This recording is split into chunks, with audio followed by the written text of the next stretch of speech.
오늘 말씀은 사도 바울이 디도를 만난 후에 기쁨이 충만한 가운데 고린도 성도들에게 감사와 기쁨을 전하는 내용을 다루고 있습니다.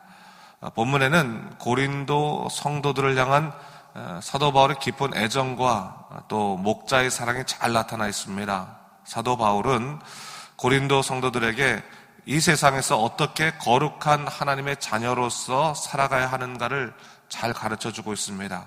또한 자신의 편지로 잠시 근심에 빠졌던 이 성도들을 위로하고 함께 기뻐하고 있는 것을 볼 수 있습니다. 오늘 말씀을 통해서 우리는 이러한 목자의 믿음과 삶을 배울 수 있는 것입니다. 7장 1절을 한번 보십시오. 제가 읽어보겠습니다. 그런즉 사랑하는 자들아, 이 약속을 가진 우리는 하나님을 두려워하는 가운데서 거룩함을 온전히 이루어 육과 영의 온갖 더러운 것에서 자신을 깨끗하게 하자 말하고 있습니다.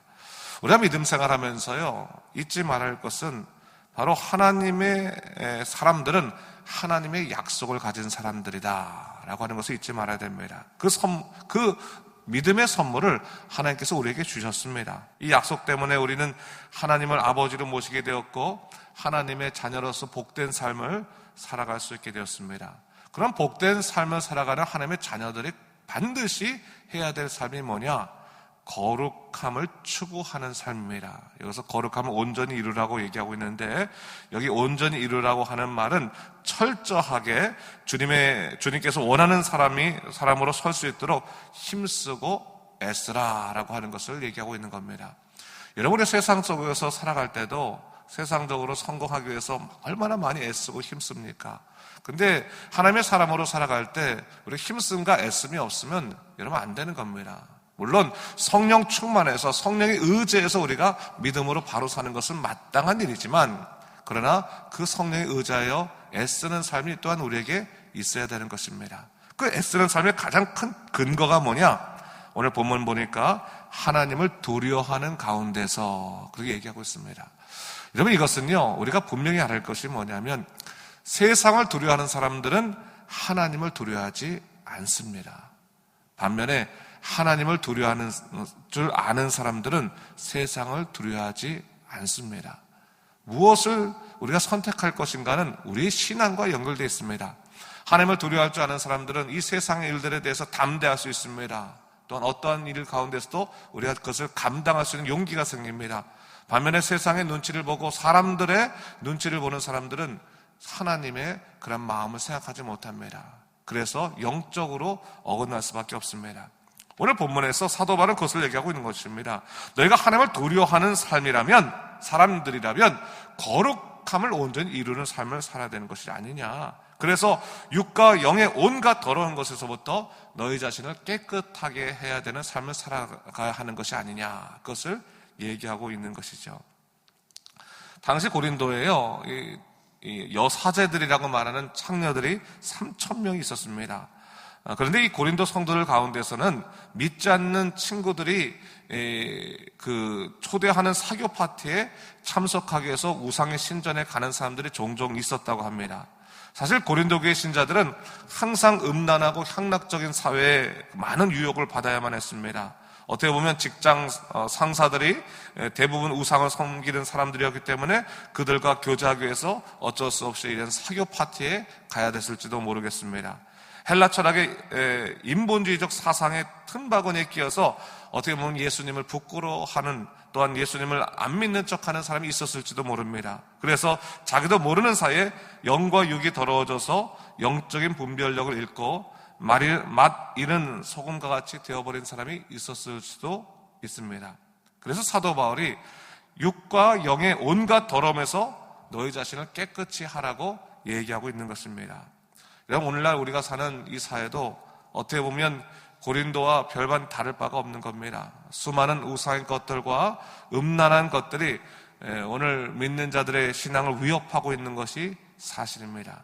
그럴 때 우리가 어떻게 해야 되는 것인가? 그냥 이 세상에 묻혀가지고 어쩔 수 없는 일이다 생각하고 따라갈 것인가? 아니라고 하는 겁니다. 너희가 정말로 누구를 두려워할지를 오늘 분명히 선택하라는 겁니다.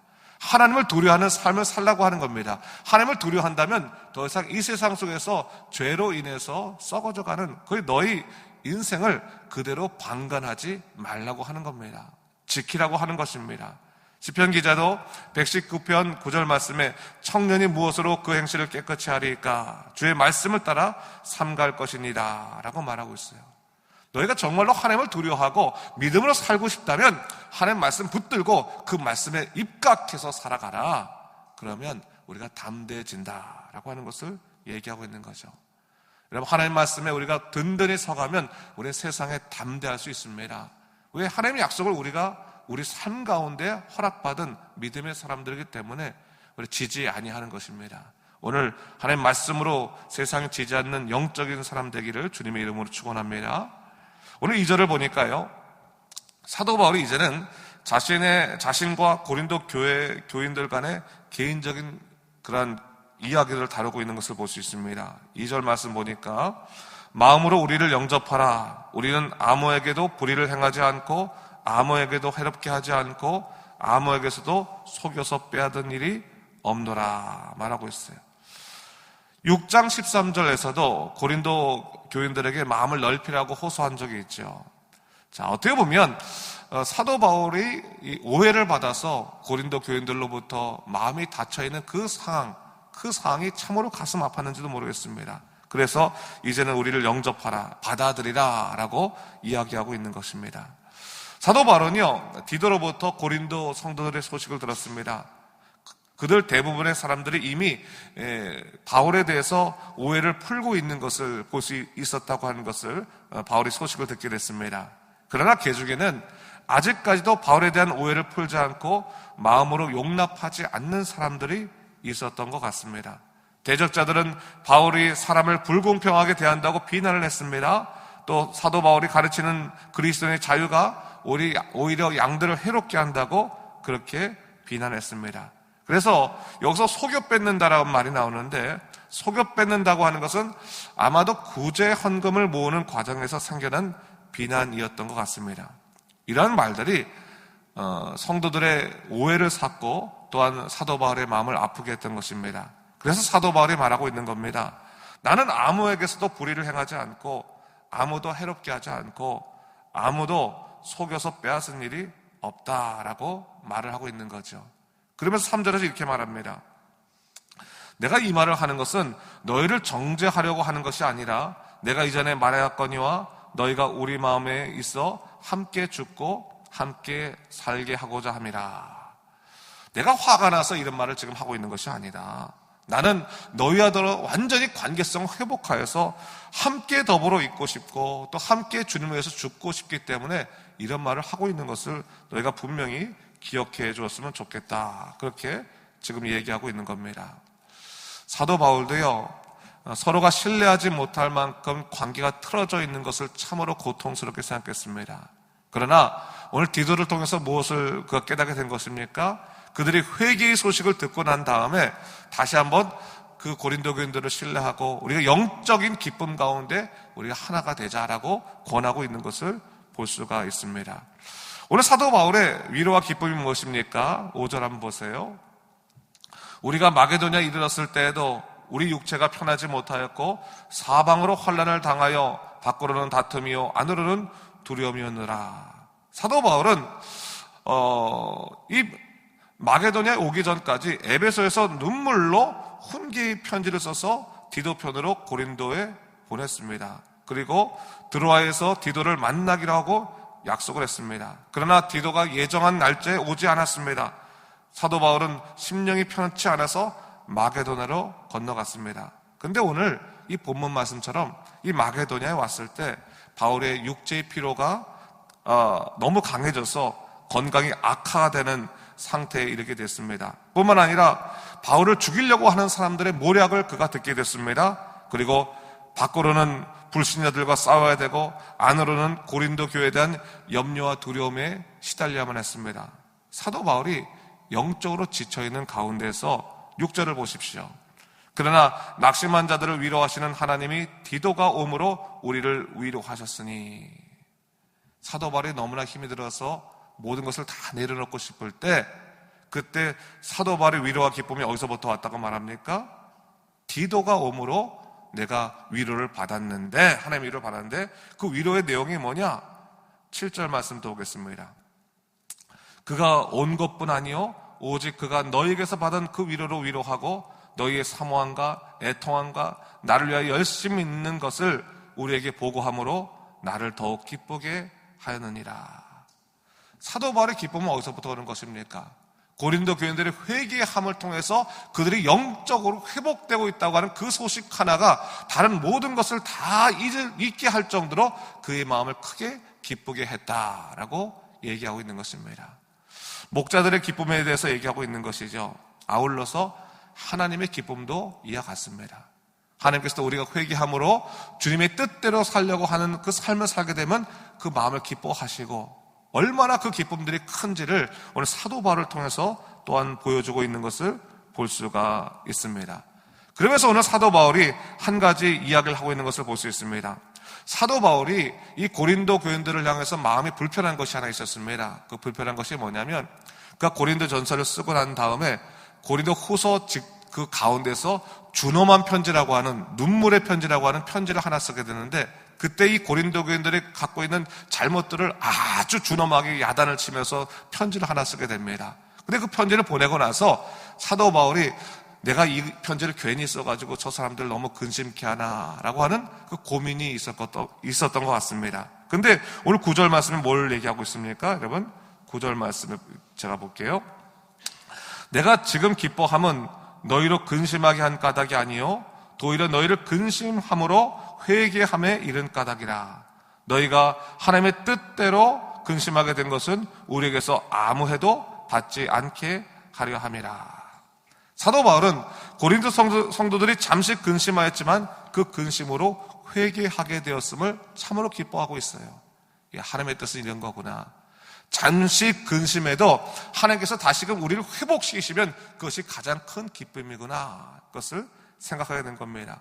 그러면서 10절 말씀을 이렇게 얘기하는데 10절 말씀을 우리가 같이 한번 읽어보도록 하겠습니다. 시작.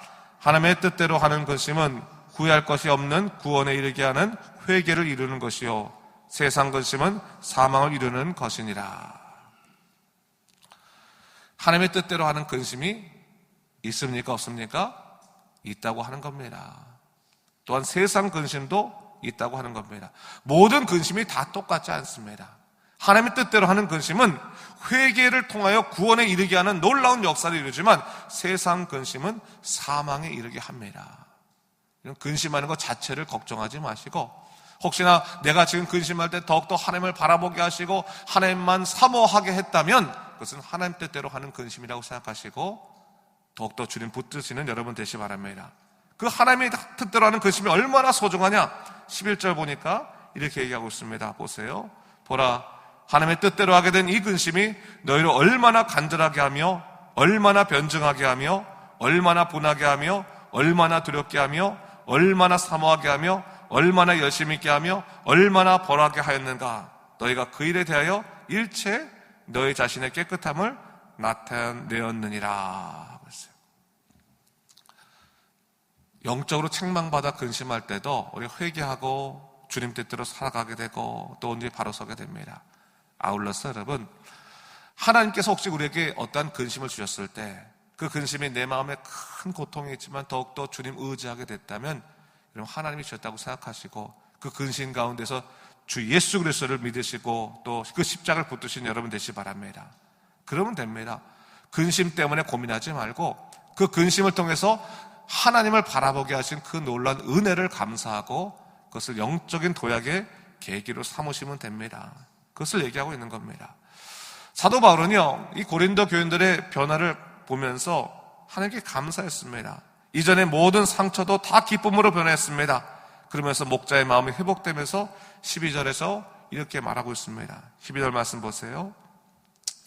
그런즉 내가 너희에게 쓴 것은 그 불의를 행한 자를 위한 것도 아니요 그 불의를 당한 자를 위한 것도 아니요 오직 우리를 위한 너희의 간절함이 하나님 앞에서 너에게 나타나게 하려 함이로다 했어요.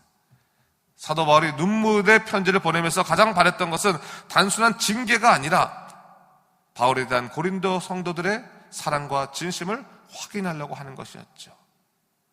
사도 바울은 그 목적대로 그들의 사랑으로 인하여 다시금 하나님이 주신 그 기쁨을 회복하고 있는 것을 볼 수가 있습니다.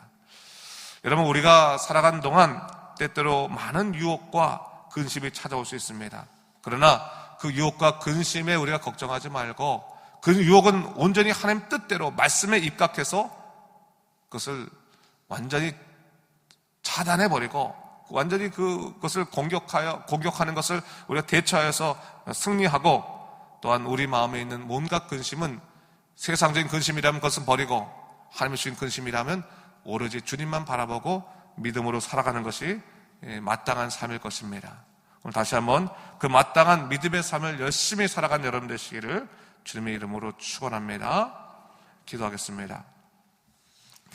주 하나님 아버지, 참으로 감사합니다. 이 아침에 주의 말씀을 통해서 다시 한번 하나님 뜻대로 하는 근심이 얼마나 중요한 것인가를 깨닫게 됩니다. 비록 세상 근심이 있었지만 그 세상 근심은 내려놓게 하시고, 또한 우리 마음의 근심, 하나님께서 원하시는 이 삶의 자리, 이 기도의 자리를 갖고 와서 기도하게 함으로 승리케 하심을 참으로 감사합니다. 주여, 우리가 믿음으로 살게 하시고 오직 주의 뜻대로 살아가는 영적 백성 될 수 있도록 인도하여 주시옵소서. 감사드리며 이 모든 말씀 예수님 이름으로 기도드립니다. 아멘.